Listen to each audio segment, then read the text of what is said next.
दिले. नक्कीच त्यांना आपला अंतकाल दिसत असावा. आमचा ज्वालामुखी आज आजच्या दिवसात आहे. मामाश्री, त्या पंचफणेंद्र पांडवाचा राजूशी यज्ञ, युधिष्ठिराचा सम्राट पद आणि द्रौपदीचा सम्राज्ञी होणं मला शांत निद्रा घेऊ देत नाही. स्वप्नात सुद्धा ती माझ्या समोर उभी राहते.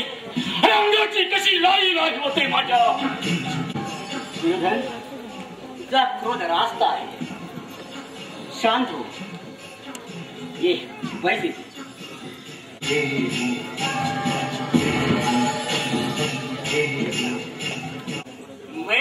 तू जेव्हा हौदात पडलास तेव्हा ते दीड दमडीची पांचाली पिरी पिरी हसली.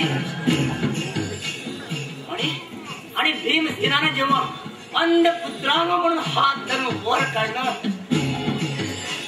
तेव्हाच रागाचा आग ढोंग दुसऱ्याला हवा होता.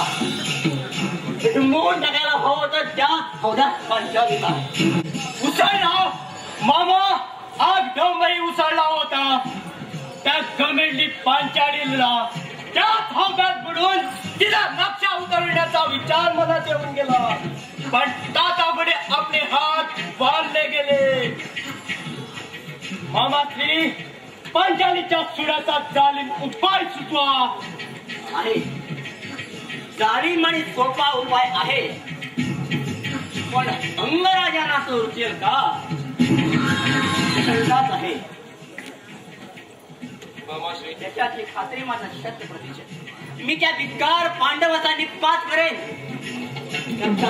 एकही थेंब न सांडता दुर्योधनाला सम्राट बनवील माझ्या रोषाचा. समजला ना अंगराज? ठीक आहे मामाश्री, योजना तरी कळू द्या तुमची. पण लक्षात ठेवा, पांडवापुढे घातपात आणि शरणागती चालायची नाही. बाणावर जळीत योजना ठाऊक आहे ना आपल्याला? हो बाबा, हो. हातपात मला ऐकून तरी. फक्त शांती शांती शांतपणे भूत खेळायचं. राजमान्य आणि धर्ममान्य दूत युधिष्ठिर युद्धाचा व्यसनी आहे. मी तर व्यसन लावलंय त्याला युद्धाचं सम्राट. युद्ध सम्राट दुर्योधन, त्याला द्यूताचं आव्हान दे. त्याला द्यूतासाठी क्षत्रिय सम्राट युधिष्ठिर द्यूताचं आव्हान कधीच अवहेळणार नाही.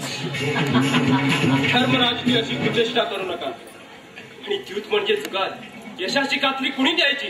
मी सुबलराज शकुनी द्यूताची खात्री देतो. युधिष्ठिर या पाशांच्या नादावर आपलं भान हरवेल. स्वतःसह आणि पांचालीसह सर्वस्व गमावून बसेल. त्याचमध्ये पांडव कौरवाचे आणि सम्राटी द्रौपदी तीन दमडीची दासी बटीक बनेल माझ्या प्रिय दुर्योधनाची. त्या उन्मत्त रूप गर्विता पांचालीचा सूड घ्यायचा ना अंगराज, की विसरलास? त्या उन्मत्त स्त्रीचा काटा उलतोय सरी मामाश्री. पण मित्रा दुर्योधना, युद्धात विजय मिळवणे हे दुर्बलाचे काम. माझ्या सामर्थ्यावर तुझा विश्वास नाही का? शंकाच नाही. तुझ्या सामर्थ्यावर आणि पराक्रमावर माझा पूर्ण विश्वास आहे. पण दूध खेळायला काय हरकत आहे? आपण मामाने संधी देऊया. मला आता घातपात आणि रक्तपाताचा कंटाळा आहे. साधासाधी पांडवावर विजय मिळत असेल तर द्यूत खेळायला काय हरकत आहे? त्याबद्दल मामाची योजना पूर्वीपासून तयार आहे. मामा द्यूत खेळतील. द्यूत खेळात तो हजर असला नाही तरी चालेल, पण पांडव 10 झाल्यानंतरच्या सोहळ्यात तुझी उपस्थिती हवी. सांप्रत काळ पूर्णतः आपल्या बाजूचा आहे. पांडवाचा रक्षिता काळा कपटी कृष्ण दूर देशी शाल्वासोबत लढाईत गुंतला.